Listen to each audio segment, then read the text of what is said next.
Honorable Director Mansoor and Mansoor was need to call him his fourth son due to issues of his I know also like that Honorable Secretary asked to go ahead and please السلام علیکم ورحمۃ اللہ وبرکاتہ۔ میں دعا سے پہلے آپ دو چار باتیں آپ کے سامنے مختصر۔ پہلی بات تو یہ کہ شیخ صاحب جو بھائی جان کے نام سے مشہور تھے، انہوں نے بہت سارے کام کیے، ہر لیول کے اوپر کام کیا۔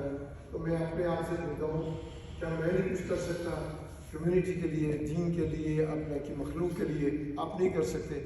اللہ نے ہم سب کو ایبلٹی دی ہے، وہ ہمارے لیے ایک رول ماڈل ہے۔ جب ہم ان کو یہاں ذکر خیر ہو رہا ہے، ان کے لیے دعائیں مفرت کریں، تو ہمیں سوچنا چاہیے ہمیں بھی کچھ کرنا چاہیے تاکہ ہم کل جب یہاں سے جائیں تو لوگ ہمارا بھی ذکر خیر کریں۔ بے شک۔ دوسری بات دیکھیے، شیخ صاحب چلے گئے ہیں، ہم نے بھی جانا ہے، ہم سب نے جانا ہے۔ جو اس دنیا میں آیا ہے، قرآن نے کہا ہے کہ ہم نے یعنی یہ ٹائم بینگ کے لیے دنیا پیدا کی ہے۔ جو اس دنیا میں cams here he has to لیو دس دنیا، اس کو لیکن جانا کہاں ہے؟ میں ایک دوسرے زاویے سے بات کیا کرتا ہوں کہ کیا ہم نے سسرال جانا ہے، ننیال جانا ہے، ددیال جانا ہے؟ میرا تعلق لاہور سے، ہم بچپن میں سنتے تھے کہ ننیال جائیں گے، کھنڈ کھیر کھائیں گے، موٹے ہو کے جائیں گے، لیکن ہم نے مرنے کے بعد آنکھیں بند ہوتی ہیں، روح جسم، ہم نے منو مٹی کے نیچے جانا ہے۔ ددیال نہیں جانا، ددیال جاتے تھے وہ بچہ جو مرضی کرے، وہ کہتے ہیں یہ ہماری نسل سے ہے، اس کو چھوڑو جو کرتے ہیں۔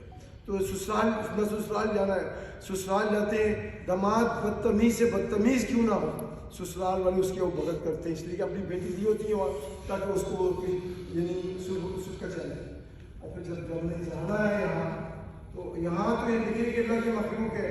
اب شیخ صاحب یہاں میں کوئی مسئلہ ہوتا ہے، ہم کسی کو کال کرو کہتے ہیں امام صاحب right now I am coming, میں آپ کی وہاں تو مٹی کے نیچے جب جانا، وہاں اللہ کی دوسری مخلوق فرشتے ہیں، ان سے مالا پانا پڑنا ہے۔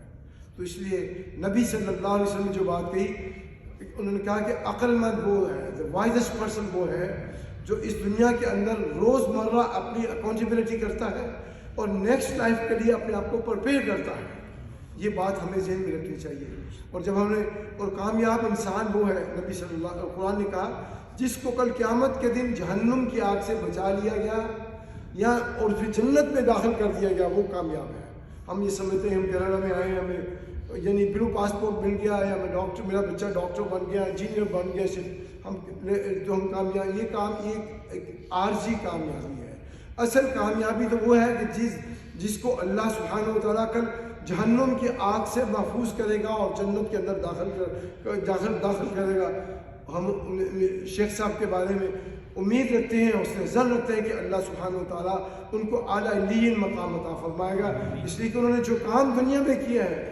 جب اللہ کی مخلوق کی آپ کیئر کرتے ہیں، جب اللہ کی مخلوق کے لیے آپ اپنی سروسز پرووائڈ کرتے ہیں، تو لوگ پیچھے سے کلمہ خیر کہتے ہیں۔ اسی پہ میں بات کرتے ہیں، ہم دعا کرتے ہیں شیخ صاحب کے لیے۔ اب تک جو قرآن مجید پڑھا گیا ہے، جو تسبیحات پڑھی گئی ہیں، اللہ تعالیٰ اس کو یعنی شیخ صاحب کے لیے مغفرت کا ذریعہ بنائے، اللہ تعالیٰ ان کی مغفرت فرمائے، اللہ تعالیٰ شیخ صاحب پر رحم فرمائے، اللہ تعالیٰ ان کے درجات کو بلند فرمائے، اللہ تعالیٰ ان کی تمام نیکیوں کو شرف قبولیت عطا فرمائے، اللہ تعالیٰ ان کے تمام گناہوں سے جو ہے گناہ معاف فرمائے، ان کے گناہ کبیرہ بھی معاف فرمائے اور گناہ صغیرہ بھی معاف فرمائے۔ اللہ سبحانہ تعالیٰ سے دعا کرتے ہیں کہ یا اللہ ان کے اہل خانہ کو صبر جمیل عطا فرما، یا اللہ ان کے بچوں کو ان کے لیے بہترین صدقہ جاریہ بنا۔ اللہ تعالیٰ سے دعا کرتے ہیں کہ یا اللہ شیخ صاحب کی قبر کو جنت کے باغیچوں میں سے باغیچہ بنا، یا اللہ بھائی جان کی قبر کو اپنی رحمت سے معمول فرما، یا اللہ ان کی قبر کے احوال اور بعد کے جو احوال ہیں اس کی ان کے لیے آسانیاں فرما، یا اللہ کل قیامت کے دن انہیں اپنے حبیب محمد صلی اللہ علیہ وسلم کی شفاعت عظمیٰ عطا فرما، آپ کے ہاتھوں مبارک سے حوض کوثر کا پانی پینا۔ یا اللہ حاضرین مجلس کے بھی جتنے چھوٹے بڑے وفات پا چکے ہیں، سب کی مغفرت فرما، سب پہ رحم فرما، سب کی قبروں کو جنت کے باغیچوں میں سے باغیچے بنا، سب کو کل نامہ اعمال دائیں ہاتھ میں تھما، سب کو اپنے حبیب محمد صلی اللہ علیہ وسلم کی شفاعت عظمیٰ عطا فرما۔ اللہم اغفر للمسلمین والمسلمات والمؤمنین والمؤمنات الاحیاء منهم والاموات، ربنا اغفر لنا ولاخواننا الذین سبقونا بالایمان، رب ارحمهما كما ربيانا صغيرا، سبحانك اللهم وبحمدك نشهد ان لا اله الا انت سبحانك نستغفرك ونتوب إليك. سبحان ربك رب العزة عما يصفون. يا فاطر السماوات والأرض أنت ولينا في الدنيا والآخرة، توفنا مسلمين وألحقنا بالصالحين. سبحان ربك رب العزة عما يصفون وسلام على المرسلين والحمد لله رب العالمين.